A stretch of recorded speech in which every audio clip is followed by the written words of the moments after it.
by saying we've all been too nice. Time to stop being nice and get tough. There are 3 great anthropology libraries in this country. One at Harvard, one at Penn, and one at Berkeley. Why would you throw a gem away from the state of California and the University of California? Harvard wouldn't be so idiotic to do that. Never. Why are we doing that? I asked Carol Chris, the chancellor. Money, she said, has nothing to do with money. Get rid of the football coach. He's paying a quarter of what he's paying now, right? Our administrators are deciding academic issues, and there are too many administrators. When I came to Berkeley in 1960, there was one dean of liberal arts. Now there's a dean of engineering, dean of biology, dean of this, dean of that, and it's all administrative. That's where the money's going, into administration. We need a little history on this. I served for over 12 years at the Library of Congress on the board, and they tried to do that at the Library of Congress, and we fought it, and they're still fighting it at the Library of Congress. What's going on? What kind of a civilization does the West want to be? No books? Do we want to be like Saudi Arabia? I was in Saudi Arabia. They had built a beautiful library. Not one book in this library. Is that what we want in the United States? We need to look at what's going on. And what's going on is very bad. And we need to stop being nice. I sent a message to the governor of the state, and I said, do something. This library has the material on California native peoples. What are we going to do with that? Spread it all over the place so nobody can ever get access to it? We'll see what he does, because he can't. We'll see what these politicians do, because they can do something. And it's not about money. Just remember that. It's not about money. So what's the real reason? Ask them. And they keep saying it's about money. And what about the football coach? And what about this? And what about that? They don't have answers. I don't respect them. That's why I don't like to be nice. I don't respect people that aren't nice to all of us and to the future generation of students. So we have to do the best we can. And I've called on all kinds of people, including my brother Ralph Nader, who's going to do a show on this Ralph Nader Hour. He thinks it's shocking. Why would it be shocking? Right? It is shocking. And I called on other people. Kiki Arnell, who helped me in Zapotec country do a film. Here he is, just coming to take photographs of all that's going on, so that we can share with the rest of the world that we care and we're doing something about it. So I really am so grateful to all of you. And if I can do anything more than I am doing, I'd be very happy. I'll talk to the Daily Cal if they're here. They're supposed to be here. I'll talk to anybody who is possible to get the word out, because this is a shame. And I've always said, this country has guilt complexes. Guilt, but not shame. And shame is what we need more.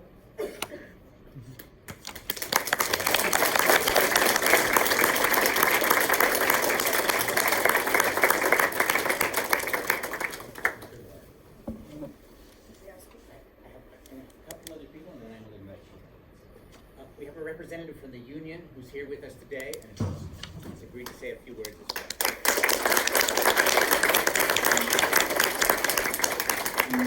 Hi there, my name is Jess. I am the unit chair for UAW 2865 here at Berkeley, and and I come out of the math department over there across campus.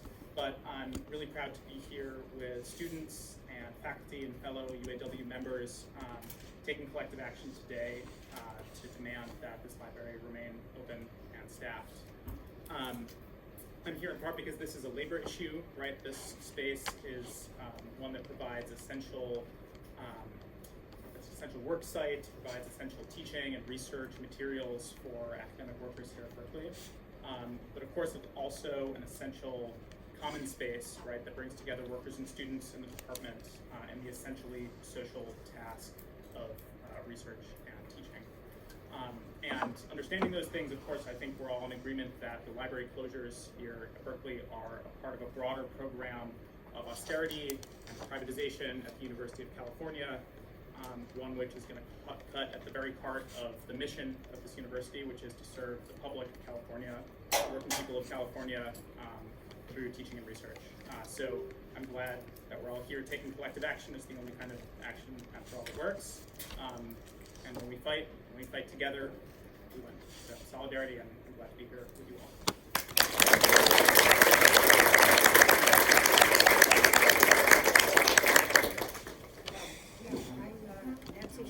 I'm sorry my voice is not as strong as it used to be. I came here the first time at Berkeley when I didn't have the BA. I had been for 2 years in civil rights in Selma. I had been in Peace Corps. I had done, a lot of activist things. But I came and finished my BA, not in anthropology, but with social science. It was. And since I went off and taught in other places, many places, wonderful, and came back here in 2008. And I think when I'm here in this place, it reminds me of when I was just, getting my BA and sitting here and looking throughout this window and how it made me write. And the fact that there were also other people that were here, so we weren't alone. We were with other people. And it was very, very close. And the other thing is, things always got wrong at different places, and we fought. I know that at one point I went, when I was at this first time, I had a little baby, and there was no daycare center. There was no way, you didn't know what to do with your child. Nobody in the administration would listen. They said, we have nothing to do with that. And so I got together, about 20 people, and I said, bring your babies. No diapers, just the one that they're wearing. And what we did is we got inside, the chancellor didn't know what to do, and here we were, babies. What what are they going to do? And so what happened is the police finally came and said, I'm sorry, you can't have babies walking around without diapers and poo-pooing everywhere. I said, well, that's what it is, and we need your help. It ended with us having a daycare center. So what I'm saying is, you have to go out there and, give them, have courage, and, you might fail maybe other things. Sorry, it's not just me. But I have a few other things to say, is that I wish that Jerry Brown was here, because Jerry, when I became a professor here, we were very, very close, and let me just tell you a story. He wanted to, get rid of it. So he said, Nancy, I'd like to meet your graduate students, because you talk about them, and it was in between when he was governor and then he was mayor and whatever. And, he came, he said, well, I'd like to teach this with you. Is that okay? And I said, oh, God, it would be great. Well, let's see what the students how they feel. So you get out of the room, and, please, if you don't want it, that makes you feel uncomfortable at Jerry Brown, you don't have to. And no, they said, oh, we really, really love it. And so he taught the class with me, and the chancellor said, you can't do that.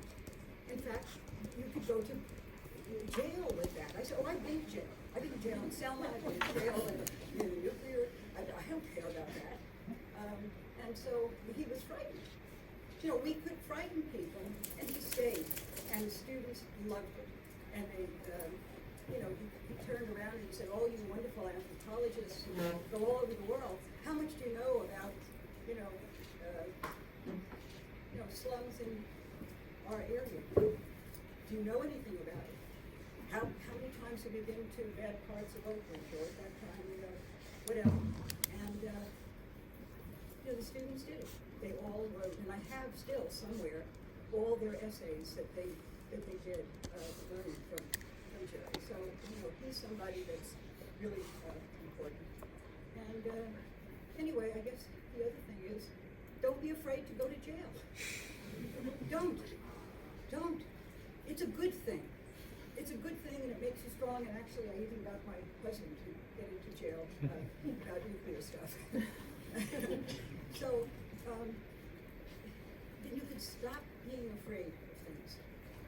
And I think, it's like making up courage. I'm probably one of the scariest person in the world, but not when it's on politics, And so I'd like you to sort of talk about that, what you need to do, more demonstrations, maybe sometimes even breaking a window or two, and being really, I'm not saying this one. This one's a special one. And so many things had happened here. We had so many, wonderful,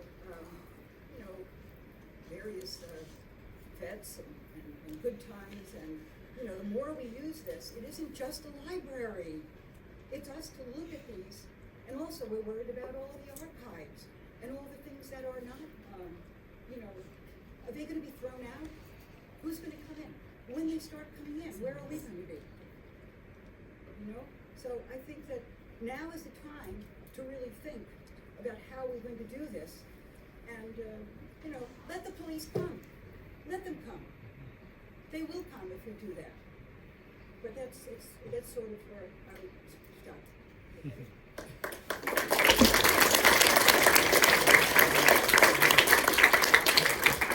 So I'd like to invite some of our students to come, and Sandra, do you want to lead us? Yeah, of course, I will. Thank you. Hello, everyone. I'm Sandra, and I'm a fifth-year PhD student here. Thank you so much for all of you being here. It moves me. It's very. I'm so happy that you responded to the call that the library is doing for us to take action.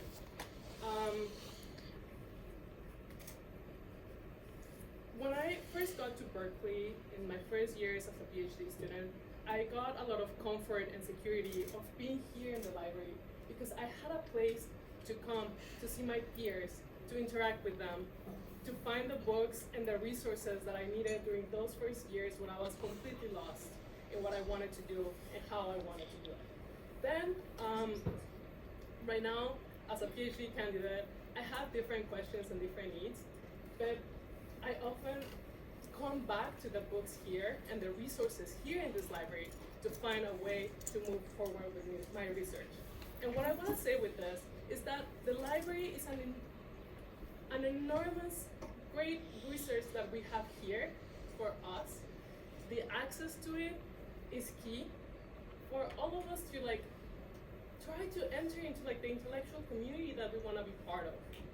And by them taking away this library because of funding, because we don't have enough circulation, that is a loss for the student community. And it is an immense loss because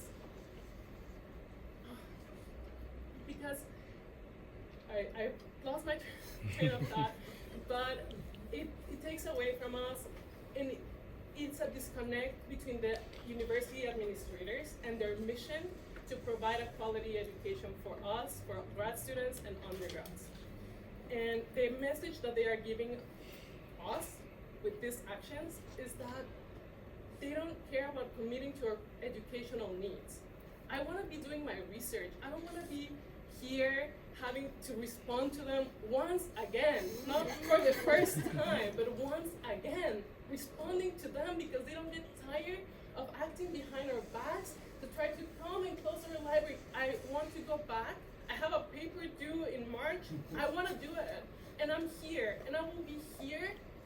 And I don't want to say until the police come, but probably then and after, because I'm committed to it. And I appreciate the people that are committed here, to be here, to join us, to accompany us in solidarity, and in so many ways. Thank you. This is for all of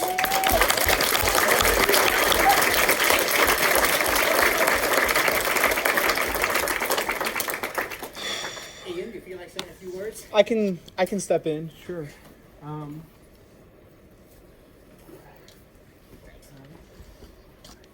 Okay, so let me look at the sky. I'm nervous. I am Ian. I'm an undergrad here, doing my Zoom introductions.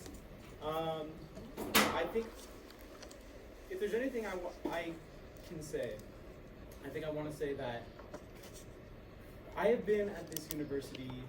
I graduated high school in 2020, and I think that's the experience for like my entire class.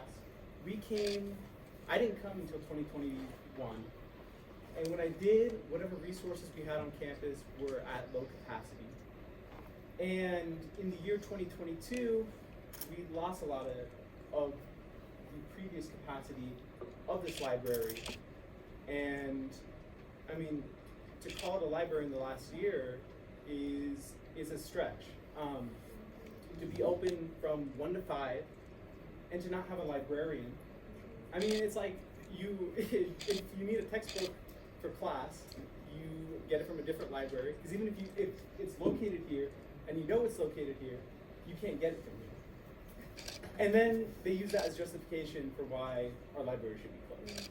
So I think our library was killed last spring, and we're just now hearing about it. And so, you know, my experience with this library when it was what I hear it was, I don't have it. But I think that's an important testimonial to share. And so I want to invite all the undergrads to come and share your experiences with the library, whatever they might be, because I think regardless of what it is, it's important to hear. And it's going to be important when we make decisions going forward. Thank you.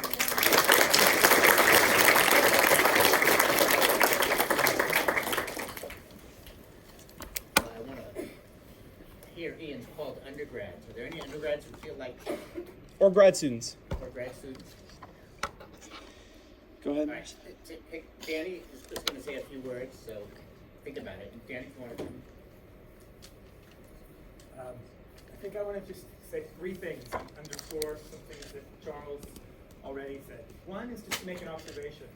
Above us, down the hallway that way, below us, anthropology faculty offices, student spaces, classroom, administrative offices.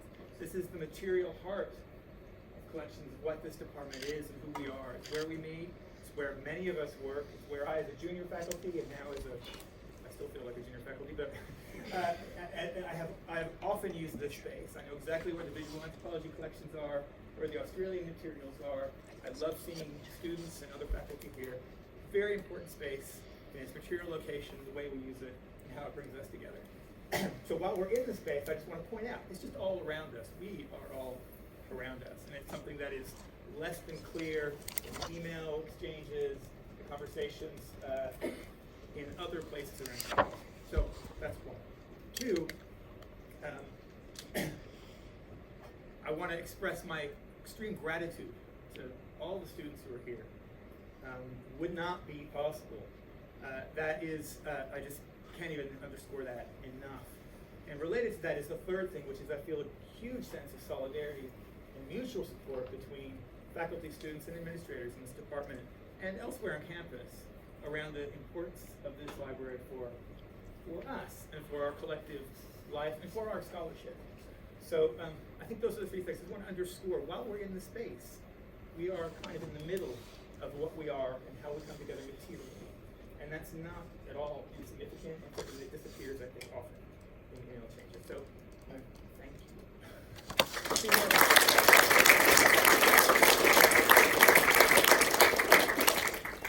I'm Charles Briggs. Remember Freud's concept of the uncanny? Doesn't this seem familiar? Haven't we been here before? I think it was a while ago I was on the library committee of the Academic Senate. I think it was the fall of 2013.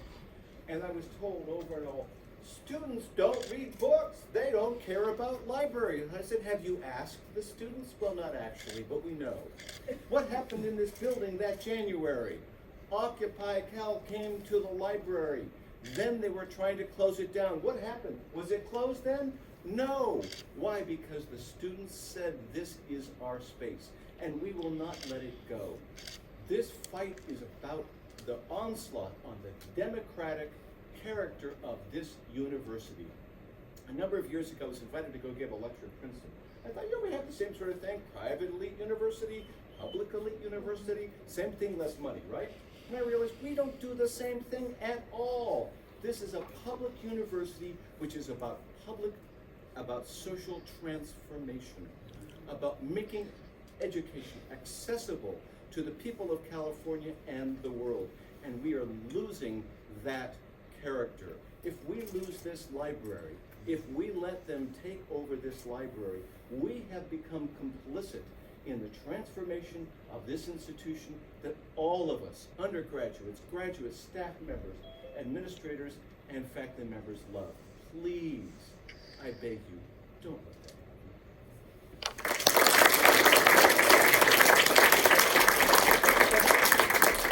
One representative from the dean's office who I would invite to speak now if they are still comfortable with that. Okay. Thank you.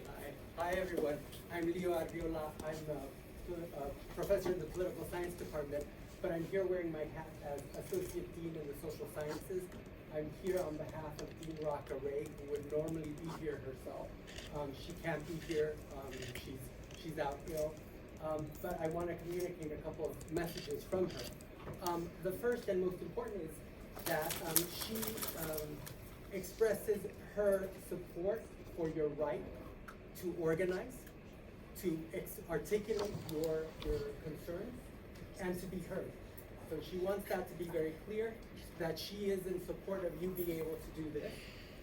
She's also communicated this to campus, that she expects that while you are here in this space organizing and articulating your concerns, that you should be respected while you're doing that, and that you should be safe and allowed to do that. In fact, I think we've already confirmed that the facilities here, the bathrooms and so on, should remain open throughout the night, so you will have those facilities available to you.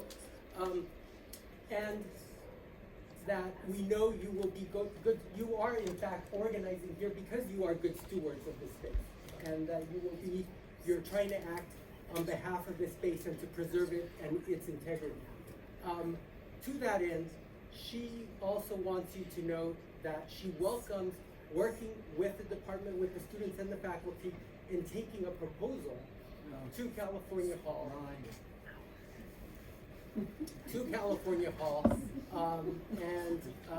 And she welcomes that, and she's already communicated that before to Charles, to your chair, and that's something that she's still willing to do and wants to work with you and California Hall to reach a resolution here. So that's all I have, and Will campus be committed to keeping the space open until that proposal is communicated? That's an excellent question. I don't have that information to give you, but that's a question that should be posed, and I could take that upstairs and make sure that it gets related. Yeah, I will. Thank you for that. I don't know if there are any other quick questions in case anybody else wants it. Yeah, I'll go here and then yeah. A proposal for what? For the space, right? So They won't we have- answer you we when have you a function try. for this space. I'm sorry, say that We again. have a function for this space. It's a library. So what is the proposal for? Yeah. I mean, our proposal is to right? Okay? No. So I just wanted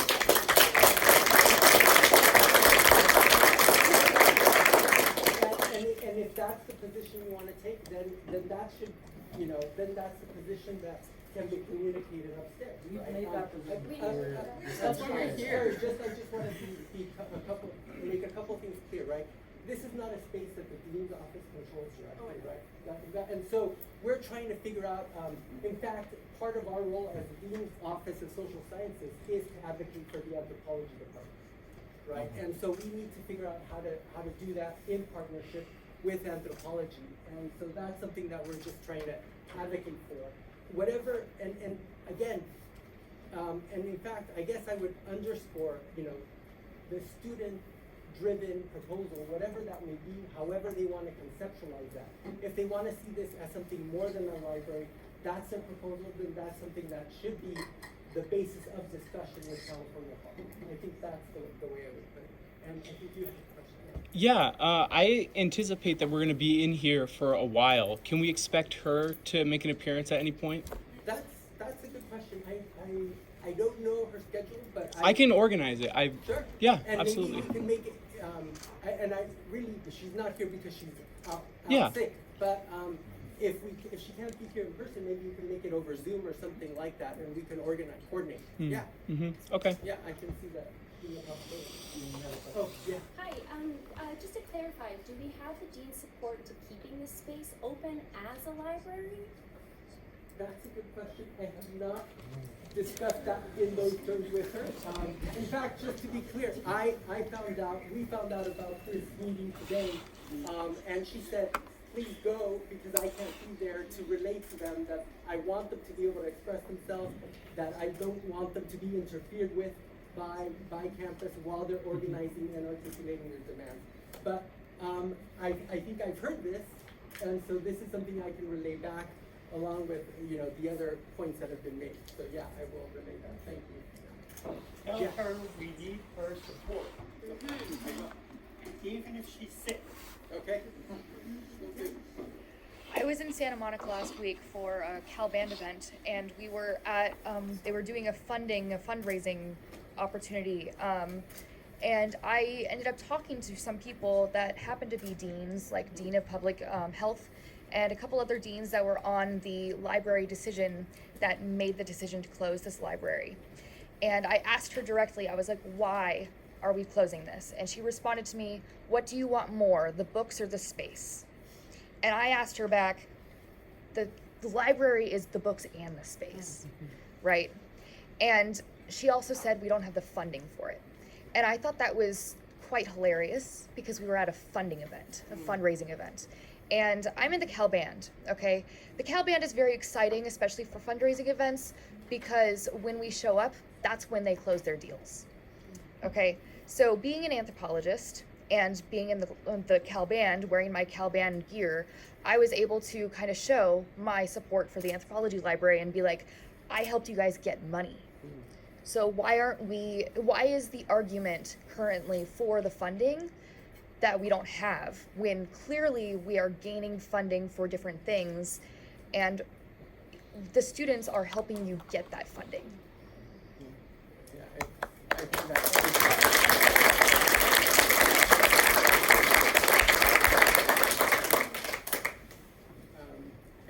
and just to be clear, I think you were talking to somebody who's from SACI, which is the Space Allocation and Capital Infrastructure Committee. I believe so, something like that. Okay.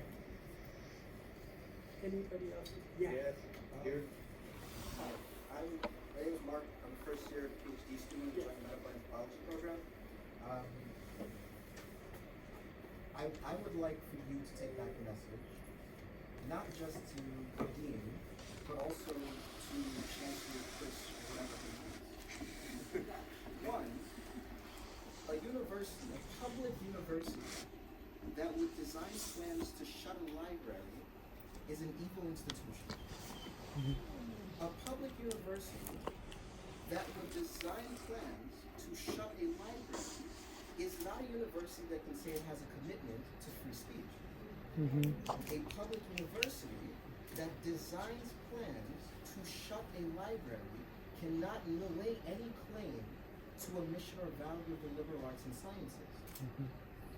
This department, its demons or what have you, sure, contributes how much intellectual resources to the education of undergraduates in this institution for how many years? The idea that I could live up the block at iHouse, sit amongst engineers, data scientists, EECs, whatever other acronyms exist, and they have no concept that a discipline like ours exists, that they are now suddenly finding themselves to come down into our stacks, to look at our ethnographies, our books, and then suddenly their entire world is blown open. A university that is fundamentally committed to some bullshit austerity plan, when, as Nader has said, it will pay however millions of dollars for a football coach, $5 million fucking dollars to a football coach, is not a university that can possibly say it's in the business of education. I want you to deliver that message. And if the dean cannot actually, the dean of the social sciences cannot actually make an actual affirmative commitment to saying that they are committed to keeping this space open as such, that's a dean that should resign. All of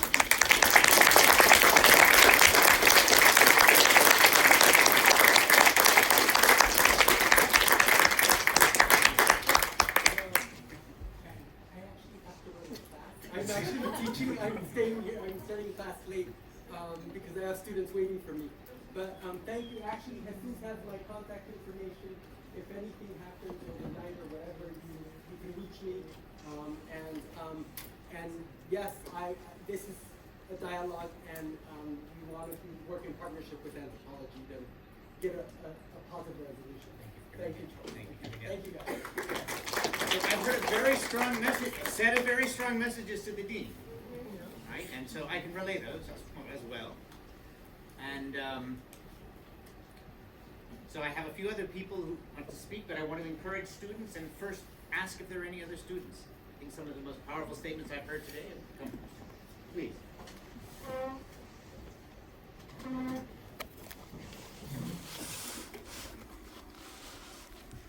There's a lot more people here than I thought coming up. But so my name is Anton. I am an undergraduate student here studying sociology.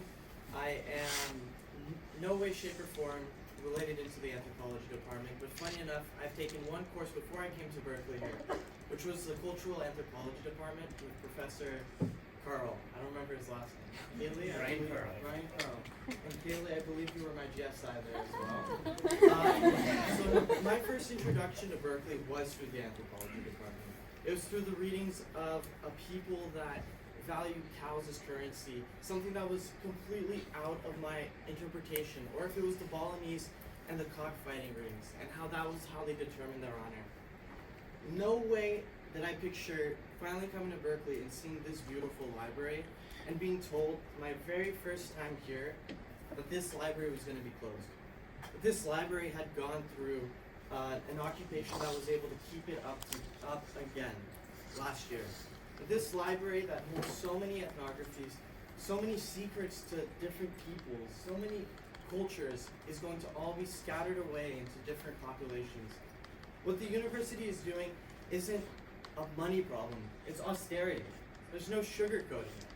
The university wants to keep cutting while they keep paying Carol Chris a $63,000 raise, maintaining a coach with almost $5 million in their pocket. Guys, come on, this is a library.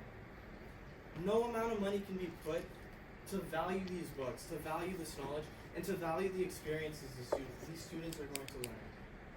This is something that is just an immeasurable amount of knowledge. It's going to shape someone's career. It's going to put them through PhD programs. It's investigate different fields that they want to. I'm blessed enough to have a sociology level 4 in the sociology building. We don't have a library, but being able to even say that, look, guys, we have an anthropology library is truly incredible. And it's very upsetting to see as an undergrad that this space is going to close. That the school is going to continue to ignore our calls for effort to keep this place open, to ignore the petitions signed, to ignore the efforts that are made, but they will sure as hell not ignore an occupation. They're scared of you guys.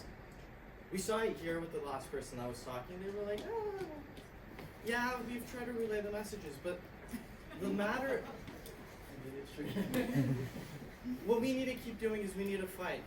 We need to keep fighting for this, because today it's going to be this library, the next day it'll be the math library, the next day it'll be all of these other libraries. And when will the university stop? When they have a big database and we can't actually study the material we want. We're going to have to throw away all of this knowledge and have it dispersed across the country. We're going to lose this gem of the library, and when we fight, we win. Thank you, guys.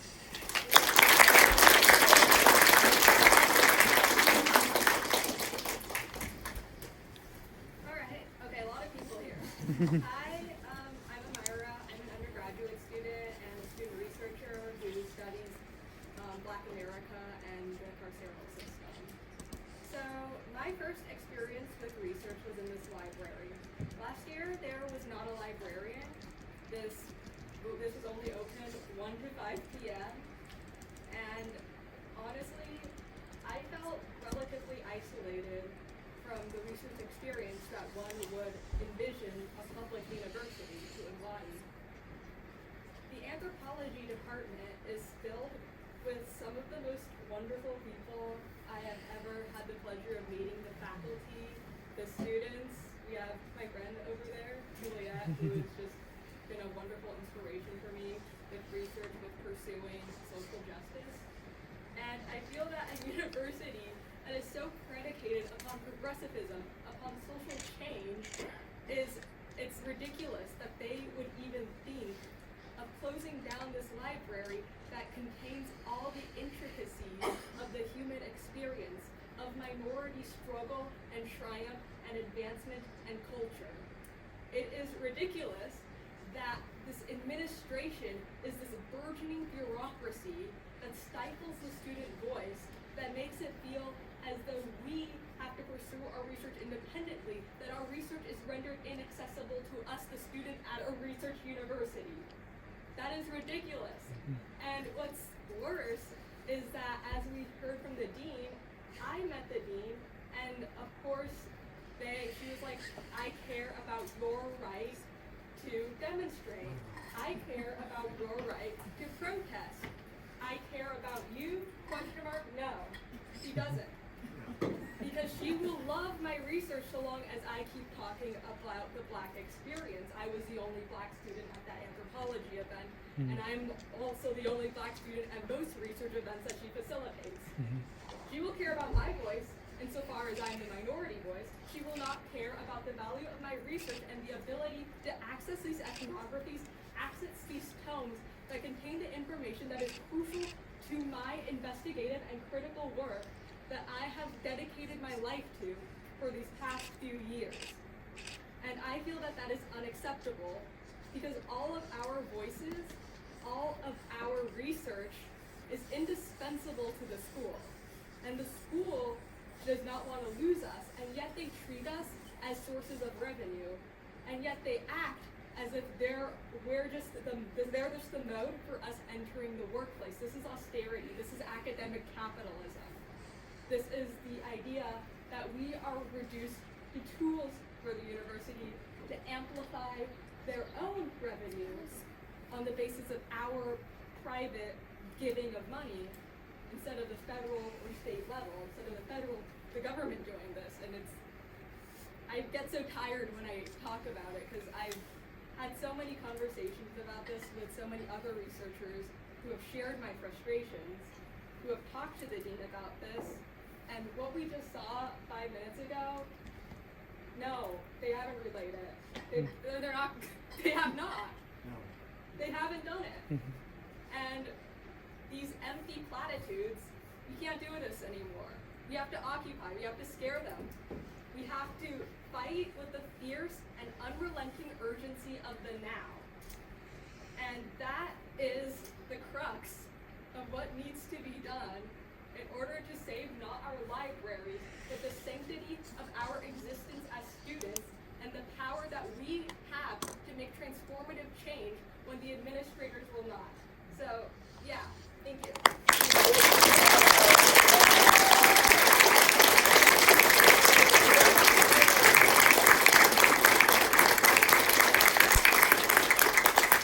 if I could just add one thing, I ran off stage too earlier, but we are collecting testimonials from undergraduate students. There's Google Forms, and graduate students and faculty. Where can I think? Basically, we will take your written testimonials. There's a link that I can point you to after. If you scan the QR code on the Anthro undergrad poster just right outside the hallway, that's the easiest way to get there. And then we'll take those to the school. So even if you don't want to say anything here. Thank you, Ian. Let's do that.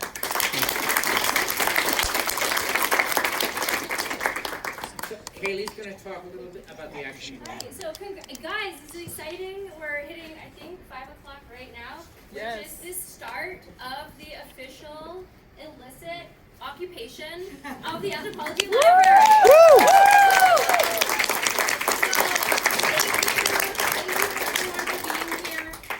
If you are planning on staying here either overnight or late, please come to some folks on the logistics team, which is, hands up if you're on like Jesus, myself, Britt, Rabindra over there, and we're going to, for everyone who's staying, we want to kind of cluster up and set some community guidelines for how we're going to spend the rest of the time and the evening together. But please do stay and continue to share experiences, ideas, and yeah, we have to show how this space is important to us and is really the heart of an intellectual community. So thank you so much for coming out, and come find us if you're planning on staying overnight or, like I said, late. Thank you. I want to say one thing. They are stealing this library from us. It was started by faculty member John Rowe, and all his colleagues and ex-students and so on put their own books in it to start it. It has been continually going because we and our friends and colleagues have been putting our own books and our own publications in here. George Foster put a huge amount of money in this to keep it going. We gave our books and continue to give our books because we thought they were going to be here. I've given maybe 500,000 books here, and I've given them to other libraries on campus. I've given money every year to 3 libraries on campus to keep them going. They wrote to me this year and they said, "Why didn't you send us some money this year?" I said, "Well, because when I do, you take the fucking library away."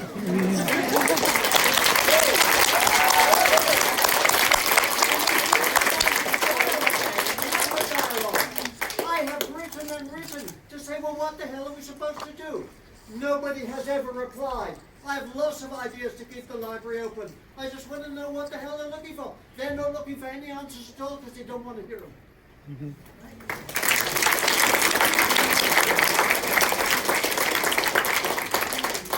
I just wanted to ask, is there a sign-up sheet on a Google Doc form for faculty to sign up For slides? For slides? Yes.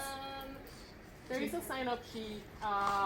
I have the link. I can circulate it. I can send it to you. Can you help circulate? Yeah. So the thing is, we are looking for faculty to stay for the next 48 hours. We would like to have 2 people every, like in each shift, if you're willing to stay. But I will send it right now. Okay. Anyone else feeling inspired? You're on a roll here. Please. I just have a comment. I think it's really ironic, the lack of money, if I'm paying $52,000 a year to be here as an anthropology undergrad. So the fact that there's a lack of money and they're paying $5 million to a sports team. Cal's not one of the best sports teams. Not USC. And that's really ironic because I got into UCLA, but I chose to be here as an undergrad for anthropology because the name that we hold.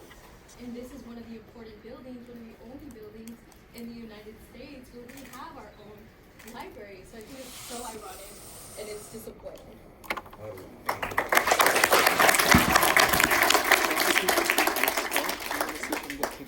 Hi, for all of you who don't know me, I'm Andrew. I'm an anthropology undergrad. I just transferred last fall.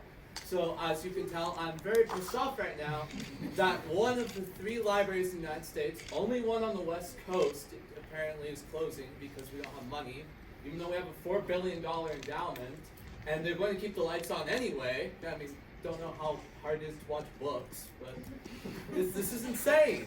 This is utter bullshit. I'm sorry for my language, but it's true. we tout ourselves as the #1 public university in the nation. We're like, oh yeah, go Bears, go Cal. We got these big egos, you know, we're great scientists. But yet, we can't find money for our library. We can't even have a librarian. There's so many times I call my family or talk to my friend, and I'm like, yeah, I'm going to go study at our library, I'm really excited. And I get here at like 1, 1:10, 1:30, it's still closed. And then I have to jet off to class or something else. I mean, that's no one's fault. But why is a library only open for 3 hours a day? What sense is that? I can't check out a book from here. I have to go through some insane process to check out a book.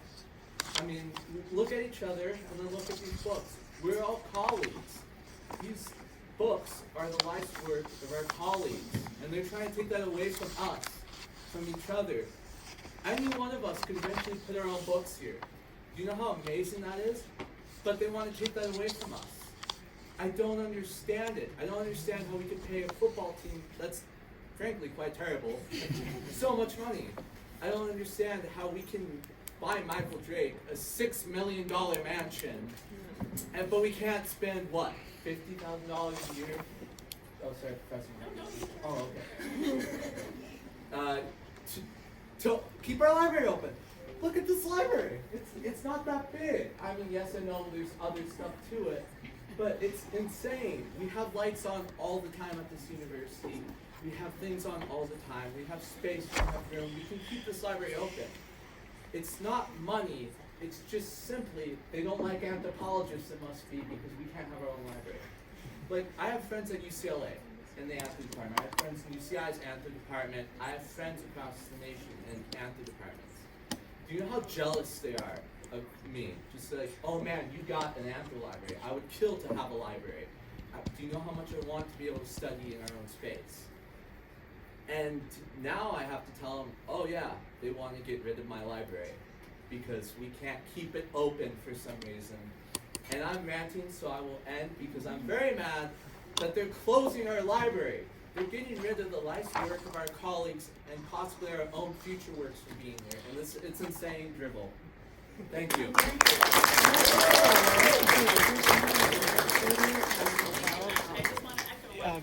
There's a follow link on that poster. Again, just that's the best way to figure it. It's not about funding, and it's not about the circulation of this library. It's not about how much we use it.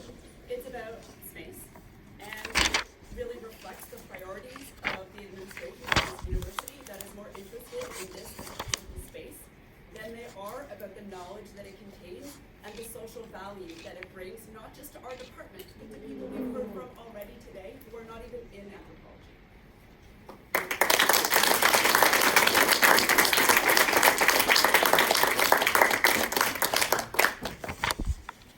Please. Hi, my name's Anna. I'm a fifth-year anthropology, archaeology graduate student here at Berkeley. And today I went to Doe Library to pick up this book, Archaeology from Space, which has been sitting on the shelf right here in this library with the other remote sensing books for quite a while. I put in my request for it 2 weeks ago. And I was finally able to get it today from a different library on campus. And it was frustrating to come in here over the last week or so and look at it still there on the shelf and know that if we had a librarian, I could check out this book. And something that has been underlined and emphasized by a lot of people talking about the closure of this library and promoting the closure of this library is that we're now moving into a new age where physical copies of books are no longer needed. Everything will be available digitally. This, however, this book in particular is not one that is made available digitally through our university or through any means that I have access to online. While I was in Japan this last summer for research, I was able to access the first 3 chapters of this book, and that was all I could get through university subscriptions to databases. And so I would say I think the idea of digital access to all knowledge and all books is not yet at the stage where we can just get rid of the need for physical books, physical resources here. And this is just for a book that was published in 2019, fairly recently, thinking about all of the ethnographic records and all of the reports that are stored here, the combined life's work of people where it's not so readily available. I think that those who are saying we're going into a new digital age where everything will be accessible, they don't actually have a clear plan or a clear vision for how that would be made accessible. I'm finally able to read the rest of this book, and it was very difficult to do so. And this is a book that should still be relatively accessible. I think the redistribution of these collections throughout campus, and then of course it's not that all of the books will get saved or all of the reports. Some will be given back to faculty or to private collections, or will simply fall through the cracks and disappear.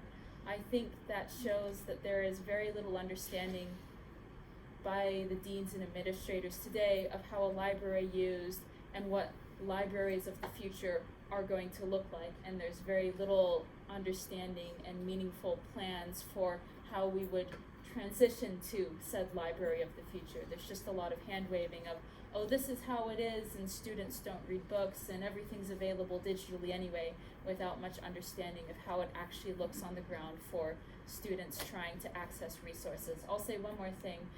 In 2020, as some of you may remember, we had issues with our database access, and of course we weren't able to access books physically through the libraries on campus because they were closed due to COVID restrictions. And then also many students were, well, all students were unable to access a lot of resources through Elsevier or some of our other databases. That was an issue unconnected to this one, or largely unconnected, but it felt like as a graduate student I was being stonewalled in my research everywhere I tried to turn, that I was paying to be at this university without having the privilege of being able to access any resources to do research. I actually had to go back to my old undergraduate university, use my old accesses to get onto their online databases, and use my old library card to get into their libraries to be able to get any of the books that I needed in 2020 and 2021 that I should have been able to access here. And so I've had, like many of you, I think I've had a frustrating time since I'm actually here on the ground using this library frequently and trying to make do with resources where it feels like they're being shaved off at every stage. So I just wanted to add that perspective.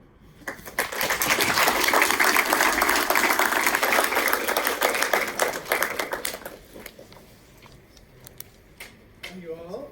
I'm Terry Deacon. I'm faculty here. About 10 years ago, I was chair of this department, like Charles is today, and spent 3 nights here. 3 solid nights. A number of my colleagues were here some of the time as well. It was during the Occupy era. At the time, just a few days before, windows had been broken, fires had broken out on the campus, buildings had been broken into, lots of damage had been done. A large group came into this room and decided to occupy the library. This was all cleared out. There were tents all over the place. There were sleeping bags. Some students, many non-students, people from all around the campus. Many of us gave talks sitting right here.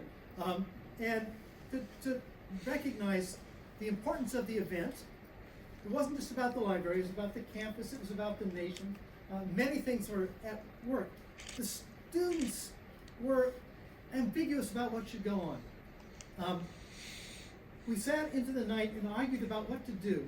There were many people who wanted to break the windows, who wanted to damage things around, to make a mess, to really show the campus how angry they were. That did not happen. What happened is they sat and they talked. We worked for 3 days. I slept here. Some of my colleagues also slept here at times. And they hammered out an agreement with the university. My job was to say, don't send the police in because it will damage the supply, the space here, damage the books and so on. And if the people, the occupiers, would promise not to do damage, they wouldn't send in the police. They were going to send in the police, the riot squad, so to speak. They did not. What happened is that people stayed here, as they say, for 3 nights, hammered out back and forth, relaying with the administration a bunch of arguments. One of the things that the administration wanted to do is to cut the library staff. The students among the group, and everything was done by vote, interestingly enough. It was a democratic discussion. There was probably almost as many people here initially. It was quite active.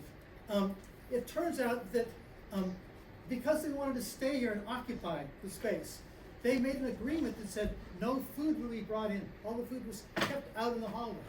The administration said they would keep the building open. They would not send in any police because we were peaceful. At the end of that, the university agreed because I think they saw the commitment that people had here. The university agreed to increase the staff that had been cut and to maintain it. It's now been a decade, they have gone back again. It's happened again. That worked at that time. I don't say that it will work now. But what happened because people were committed. And they weren't committed just in terms of making noise and being politically active. They wanted something concrete done. Worked for 3 days to come up with a serious proposal that the university accepted, not happily, but did accept. I think it's still possible.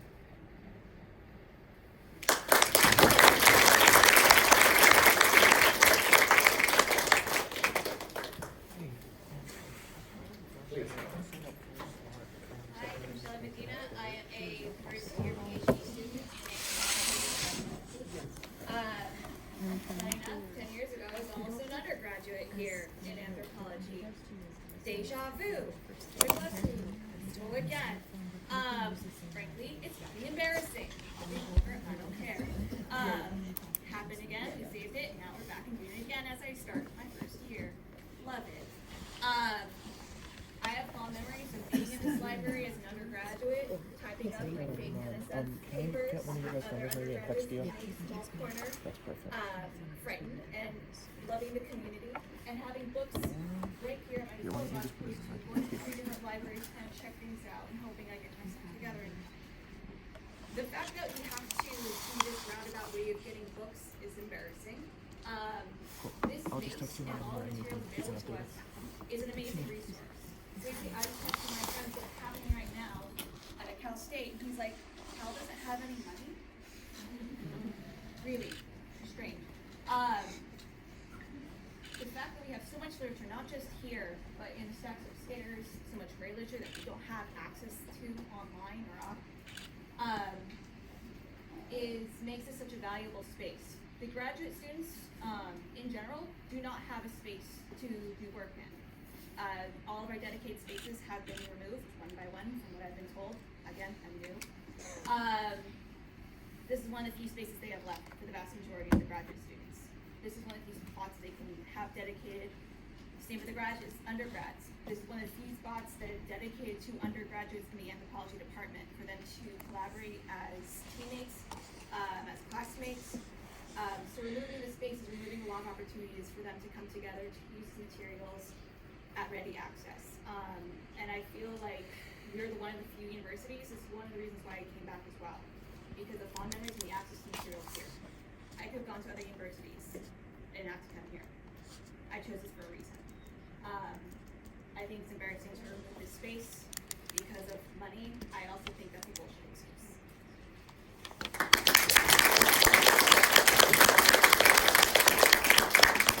So I have a couple of speakers. I don't know if we'll be able to hear. So let's try. Lawrence, you want to give it a try and we'll see? Charles, I also texted you. Oh, we can hear you well, I think, okay, right? Good. So I'm going to read. I'm so honored and excited by this gathering. Look, the Anthropology Library is the canary in this coal mine. Every year for the past 2 decades, the Berkeley Library has been massively cut year by year. These cuts will not stop. This chancellor is not interested in saving it. Carol Christ, the chancellor, is not interested in saving it. The Divisional Council, which is faculty from University's written commitments to this library system.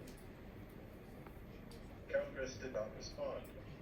The Berkeley Faculty Association, the closest thing we had to a union, wrote a collective document showing the devastation across the arts and sciences that the library cuts have produced, asking for a response by the Chancellor to these urgent stakes in our mission. Carol Chris did not respond. The Academic Senate, the official body of the faculty, ratified that other document and wrote the Chancellor asking her to respond to her policies destroying the library. Carol Chris did not respond. So our question today, let me get the Chancellor's title absolutely correct. What will it take for Chancellor fucking Christ?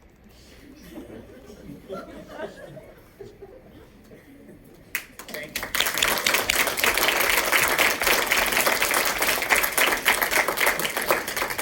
Sophia? Hi, thank you. So we've had this issue since 2012.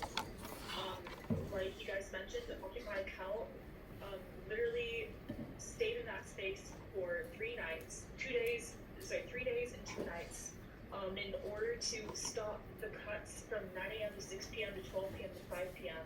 and to shut down all of the specialized libraries. Right now, we have that 1 p.m. to 5 p.m. in place. We, as undergraduates, have not been able to access the museum. We have not been able to access the library. I'm a transfer student. I came here also in 2020. My experience, I applied here to Cal because this is the predominant anthropology institution on the West Coast. It's the best public university. We see flags everywhere on campus saying that. Why are we not getting that experience? I've gotten that experience from my professors. I've gotten that from Europe. I've not gotten that at all from facilities or from management. Like, this is insane. Thankfully, Ian has done some incredible work in galvanizing our efforts to respond and take this public. We actually have an interview with the Daily Cal in a little bit short of an hour, about 40 minutes. So I just wanted to open the floor to see if anybody has anything that you'd like us to address in this interview. So please let me know, like in the chat or on this call, what specifically do you want us to tell the Daily Cal, and what do you want our narrative to be? Okay, Kaylee's got her hand up, so I'm gonna.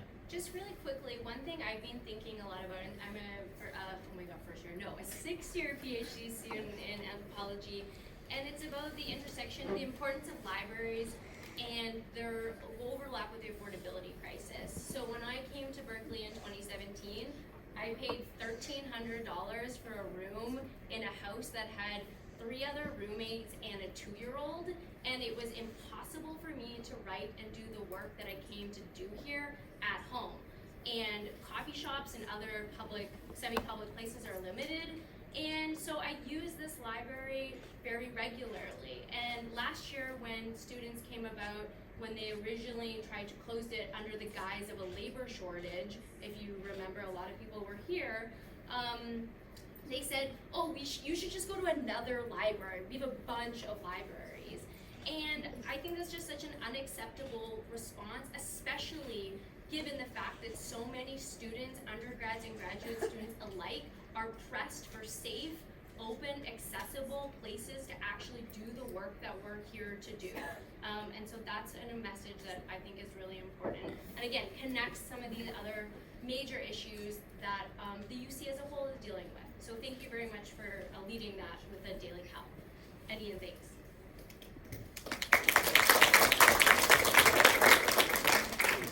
Hi, I'm Juliet. I am a 4th-year undergrad. I'll be graduating in May. I think, as a lot of people have said, it's just the fact that this is not a funding issue, and that's what the school is trying to put it out as, is that we don't have the funds for this library, we don't have the funds for the space.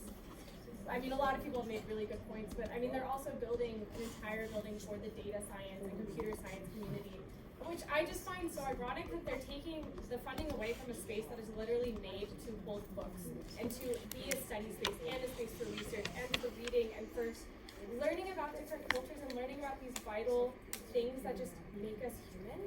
And then they're taking that away, and then they're going to build this space for a discipline that really is online. I have a lot of friends in data science, and I think they'd be happy with classes being entirely on Zoom, because literally all they do is stare at a computer all day. And that's what they chose to do. And like, no diss to them. I mean, that's their choice. I couldn't do it, but they do it. So it's just, I think this is just like reflective of the overall devaluing of the humanities that this school is showing that they don't care about us. And like, I'm both angry and honestly like so sad, because it's like, as someone mentioned earlier, as an anthropology major, you say anthropology and people go, huh? What? And you have to explain it. You have to be like, oh, it's important and this, and it's depressing that not only like on a very like basic level of having person to person, but then on an educational system wide level, it's just showing how little they care about us, and they should care about us. I mean, we do so much, and we're so important. And I can talk. Thank you.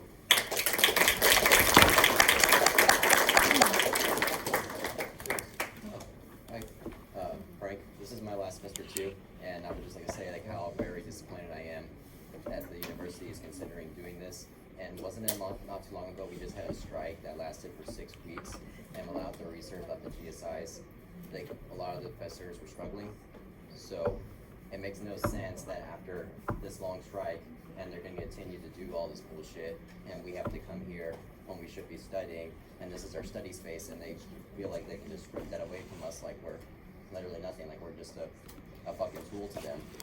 It really pisses all of us off. It makes us sad and upset, and this is a room like that's full of so much research that required so much funding, so much fighting to even put this together.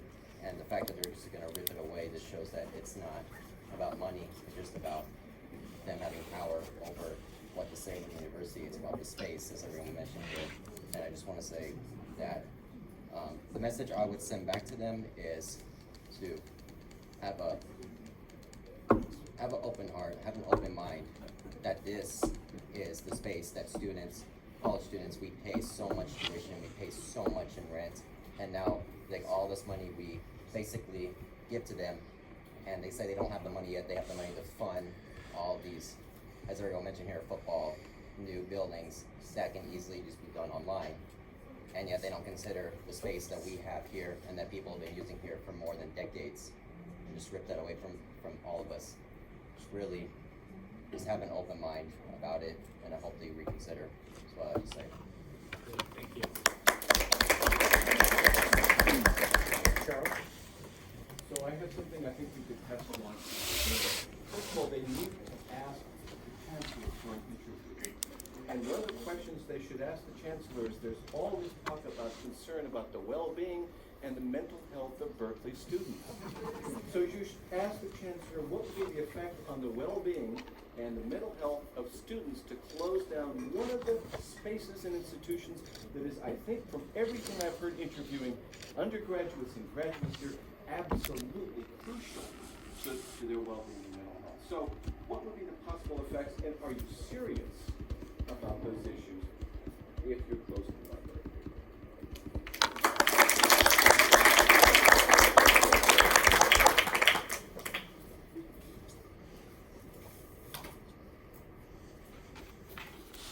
Hello students, my name is Amelia and I'm a transfer from the fall of last year. So I'm pretty getting into Berkeley a little bit. But besides that, can we really put money value on knowledge? No. God forbid the creators of this college, who literally had to sit here and create the university, what it came to be is out of books. And to just be told that we don't have enough funding, which you guys have like absolutely elaborated that we do have the funding, it's just a matter of where is it going? How much of that funding is going towards the students, which you have committed to saying in a lot of the provinces and a lot of the ratings that the school gets, a lot of the plaques that you guys have mentioned. Where the hell is that going? Where is my tuition going? To the football team that's not relating to my degree or whatsoever. Where is it going? And that leads us to the thing, does the chancellor know that knowledge is invaluable? It doesn't come at a cost. For God, she's arguing that this is a space that can be funded. It is a space. What is it going to be converted into? other classrooms for which they have already told us that we cannot have. So where is it going to go to? An online format that doesn't have any security for minorities who are not even able to afford their books because of the tuition that we have. Where is it going to go? And to know that already schools across the country in different districts, even in households, acknowledge that there are some books they can't even access because their authorities, their deans or whatever are saying that, hey, we're not gonna allow this because it doesn't go against their beliefs. But they don't realize that beliefs doesn't matter. As long as the knowledge is there, then that's the absolute power to the students, to the people, however they want to use it. And what confuses me so much is that a lot of these people haven't even stepped foot in this library other than to say, like, we can convert it into something else. Have they actually sat here to go look at the books and realize that anthropology has 7 subdivisions and it's growing? And it's so weird for them to realize that it deals with humanity. It deals with even them, the way that they live, the way that they conceive their life. How can you not see that anthropology is the basis for understanding who we are? As a being, as a civilization, and our histories that we've created on our own, it's all here to understanding that. So how the fuck are you gonna say that anthropology has no place at the university and it cannot be funded for? We started the new program in aerospace engineering. So are you gonna tell me that you didn't have the space to convert this into a better library other than just eliminating it? Where did those efforts go? And to the chancellor, what the hell? Like, okay, obviously I'm a little pent up here. But, thank you. It just goes to show that they don't value that knowledge. And as I'm learning in my thought and theory class with my great Professor Hayden, is that you can't really understand that when you take something, when you excavate it, well, to our archaeologists here, when you take something that you're excavating and you don't know how you're excavating it without context, you ultimately lose that knowledge forever. And that's exactly what they're doing here. They're seeing a space, they're seeing how can we make more monies for ourselves. And they cannot say it's anything other than that. Because once they take this library without the context of knowing its importance to all of us as human beings, it's going to be gone forever. And I'm so glad that most of you guys see that here today. And furthermore, what I'm learning in thought and theory also is that knowledge is a gift. Once, and I get it, yes, we're very liberal, it's a very liberal school, it's no hiding that. And we're also living in a capitalist society. But once I put a money value to that, the whole point of knowledge goes out the door. Because knowledge isn't indispensable, it's what makes us us. And so for that, whatever it means to the chancellor, whatever it means to the people who actually have this in mind, that this whole space is about money. It is not. It is about the knowledge you're going to take away forever. It is about the things you will not be able to replace. It is about the lack of thought of why the reasons why you're doing this, why you even have the job that you have today, which is for knowledge, for which any university is based off of. It's just not there, is it, for you? And so, what else do we have to fight for other than that we can point out that knowledge is power. Knowledge is what makes this university grow. Knowledge is what feeds these students to come here in the first place, from whatever backgrounds that they have. And so that's why it's frustrating here. And again, thank you for the students who are here who can see that it's invaluable to us as human beings to even just begin to understand ourselves. And Chancellor, if you haven't taken an anthropology class, you would know that it's a study of human beings. And that's why we're here, because we understand that we want to understand ourselves as people. And it would probably benefit you.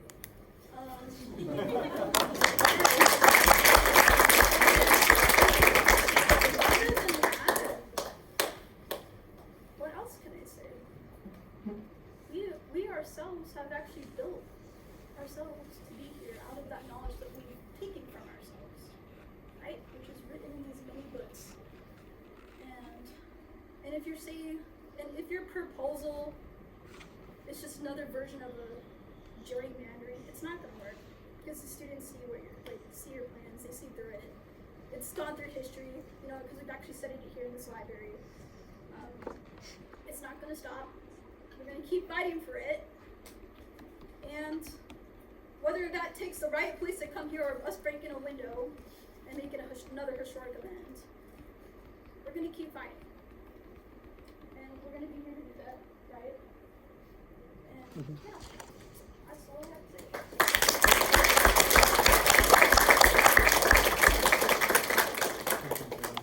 Let me just say one thing, and that is there are many units on campus that are already vying for this space, and they're putting in proposals for it. One of the proposals, though, and one that the administration is probably leaning toward, is to convert this simply into a study space. Get rid of the books, get rid of the librarian, and make it an open study space. The argument being, students need study spaces, it's much cheaper to run it without any kind of, not as a library. So that may be one of the arguments they will make. So as you're going out and talking to your networks, think about why this is not just any study space, right? What does it mean, the fact that you have a library here, that you have a librarian that can help you when you're doing research projects, when you're thinking about other books that might be relevant to the work you're doing? What does it mean to be able to just walk over and find it and explore things that you wouldn't otherwise be able to explore? I think answering that kind of question is going to give greater strength to our message here. I also want to invite, my worry, of course, this is an amazing event. I mean, if ever there was an argument for maintaining the library, it's been in the testimonies that I've heard here today, and the brilliance of it.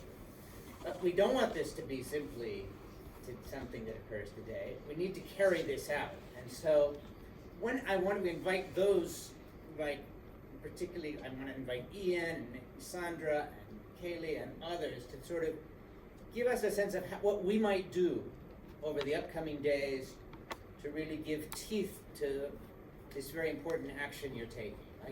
Are there things, I know you guys are doing a lot, and you might want to, if you want to talk a little about that, but if there's things that others can do, please let us know.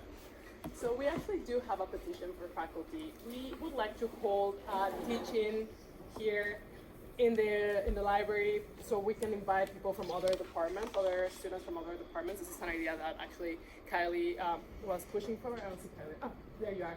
So we were wondering if you could invite other faculty from other departments, maybe to talk about the austerity programs in the university, maybe reach out to your own to your friends or people that you might know that might be interested in having a conversation with us here. Yes. I was just going to say, we're not the only library that we're talking about. We aren't, but it's my understanding that the other two libraries that are on the chopping block, there's not a lot of interest in those departments in maintaining. Invite the president of the Berkeley Faculty Association. James Vernon. He's going to be a really good speaker. Okay. And I think, and the Faculty Association, we want to get them involved because there's a lot circulating right now. People didn't know what was happening, and I was getting messages right up until 10 minutes before saying, "What's going on in anthropology? Tell me." And so we need to reach out to campus. So yeah, Marissa. So another thing that I'm doing is I have a meeting with the Dean of Libraries, Jeffrey, I forgot his last name. Mackie Mason, thank you. And if you guys have testimonials that you would like to include, I have a bunch of quotes from today that I want to bring up in that meeting. I'm not really sure how that meeting's going to go, but if you're also interested in coming with me on Friday, please come to me and talk with me. I think if we show an undergraduate support to that meeting, it'll be really, really important because I don't think they realize that the undergraduates really want this library right now. And the other thing that I think would be really beneficial is if we reach out to the UPenn and Harvard anthropology libraries and see if they know about this happening. They might not care whatsoever about our library closing. That's better for them, I guess, but they might care. And I feel like I've tried reaching out to some of them. Nobody's responded to me because I am an undergraduate. So as professors and graduate students, I feel like you guys probably have more weight in that. So if you guys could reach out to any of them and maybe CC Ian, Sandra, or I, or even the AUA email, that'd be amazing, because then we can actually get them involved in some sort of social outreach, and so that all of America kind of knows what's happening right now at UC Berkeley. So that's what I wanted to say. So contact the American Anthropological Association, but also Daniel Melia is the chair of the Faculty Library Committee. He'd be a very good person to speak. Daniel Melia, M-E-L-I-A.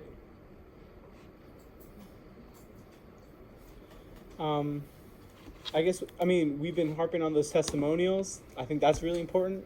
Faculty, what I've been trying to do, I'm trying to use what I know from working in communications with a lot of student orgs on campus.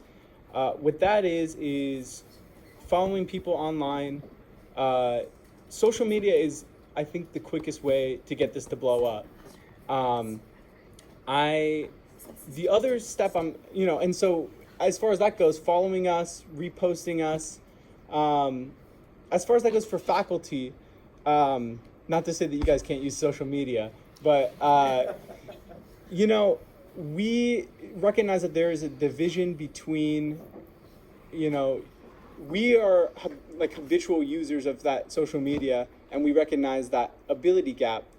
And what I've brought people together to do is to turn your guys' statements into content that we can spread around online. That's been my main intent, and that's where the testimonials are hopefully going to come in. And after we're finished up here, I have a list of people to go ask to about posting some of their what they said today online. I'm going to go around and get individual consent after that. But and as far as that goes, I'm also working with the president of the ASUC, and with his he meets with the chancellor every so often. I've offered myself as someone who can come with him to express this, so he doesn't have to be saying this stuff.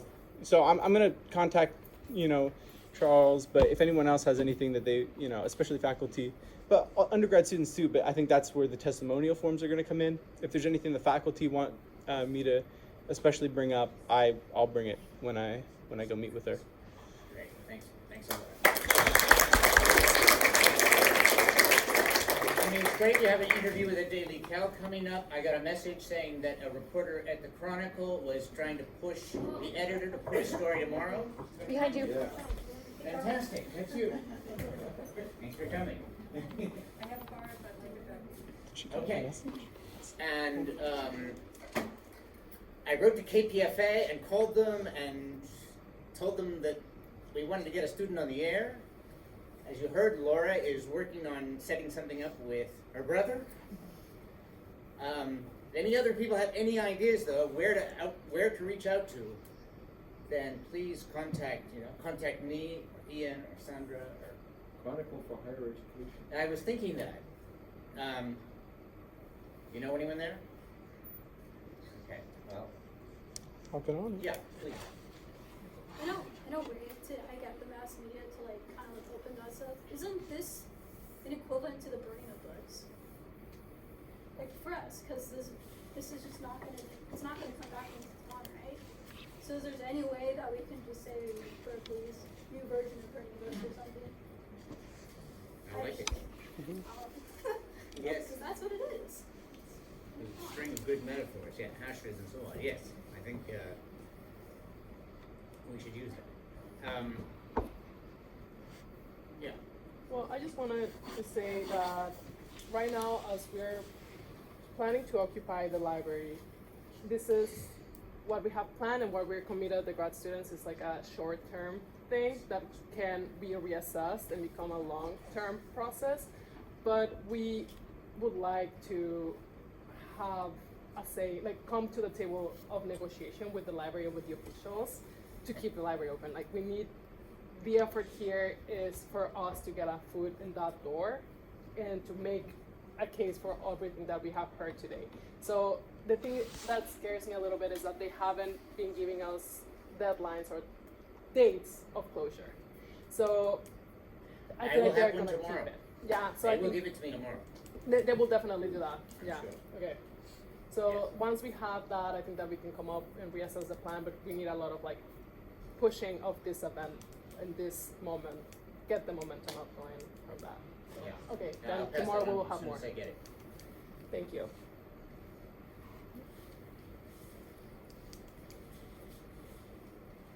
Okay, oh yeah, please. I have a question for you. Yeah. As if I remember from the meeting 2 semesters ago when Jeff Mason came in, he told us that he, as representing the UC libraries, that they were not in the business of creating study halls or study spaces for students, which he was speaking from the perspective of the library system. But if it's your understanding that one proposal the university is leaning towards is that the space be dismantled as a library and study space and made into only a study space. My first question is, do you know who would be organizing that? It wouldn't be the space of the anthro department anymore, right? This wouldn't be an anthro study space. And then I guess the follow-up question, which is something you may find out more about by tomorrow, you'd also mentioned in one of our Zoom meetings that there were other units on campus, other departments and units that were very interested in the space and that already had drafted very detailed proposals, in some cases with substantial architectural plans of how this space could be adapted. And that would also, I mean, it costs money to dismantle a library and to redistribute a collection. It would also cost a substantial amount of money, ultimately coming from the university, to redevelop this space into something different, right? I wonder which units are thinking of spending how much money, and I don't know, it's something to discuss. Yeah, I don't know exactly which units. There's a faculty member from anthropology who's on the space committee that will make these decisions. So he has been told there are numerous proposals already that have been given to the space committee, which will meet around the 23rd of March. My worry is they'll move fairly quickly on adopting the proposal, and I have been asked to elaborate a proposal for us, not as a library. And but we're trying to avoid that. We don't want that. We want a library. So if I find out more on this, yes, I do think you're right. It would cost money, but the university, I think, will look at a variety of plans and decide the one that both they assume fits the needs of the students and is not exorbitant. So how they will decide that, I don't know. Yeah, Marisa. Would it be kind of funny or supportive if we wrote a proposal for the anthropology library and then got a bunch of people to sign it and then we turn that in? That's interesting. Why not? Nobody's telling us no. A proposal to the space committee, a novel idea, a library. Wow. I wonder what we can call it. Yes, another name. Yes. The startup. I think that's a great idea. Mm-hmm. I think that might be, yes, I like that idea. Okay. Yeah. Are we still giving student testimonies? We can? Now? Yeah, sure. Well, I would like to verbalize. Okay. Okay. My name is Will. I don't tell a lot of people this, but I'm a Native American student here in the anthropology department. And I honestly wish that there would be more Black, Indigenous people of color in this space here. And I'm in this fight for the library because for me, this is my place to discover, to learn, and most importantly, to critique. And I want people to know that students are very aware of how the university is treating them.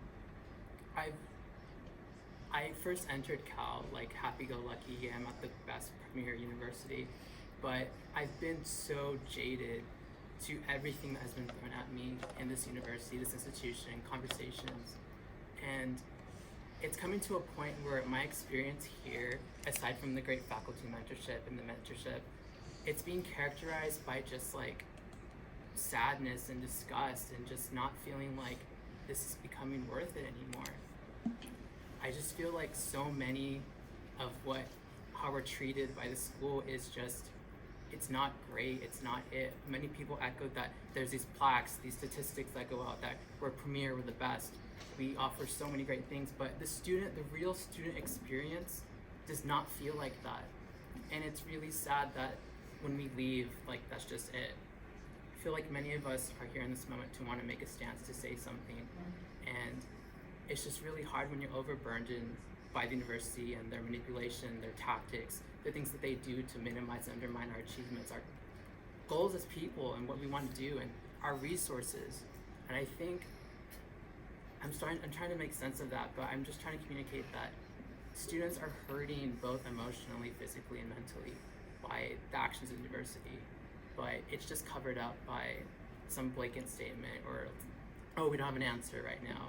I think that's something that I'm trying to communicate, and I just feel very strongly about. But I'm here in solidarity with everyone that has come to join this space.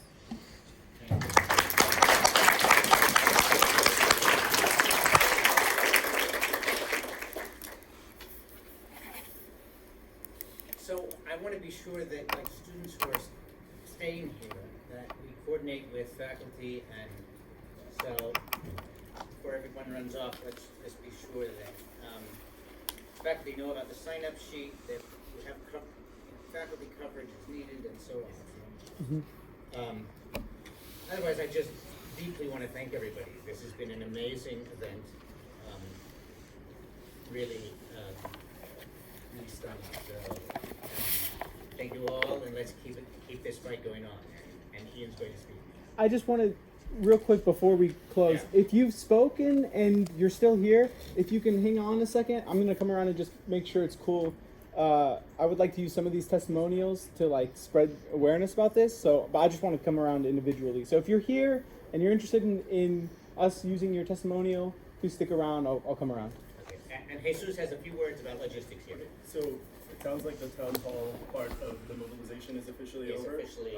Thank you all so much for attending. The library will remain open until 9 p.m. to anybody who is not staying overnight.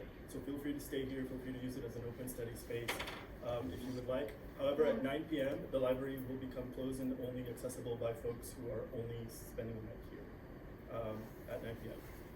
Those of you who are intending to stay and spend the night here tonight, we are going to huddle on that side of the library after we all disperse a little bit. So just find me over there and we'll go over some ground rules, logistics, etc., etc. Thank you all so much. Thank you.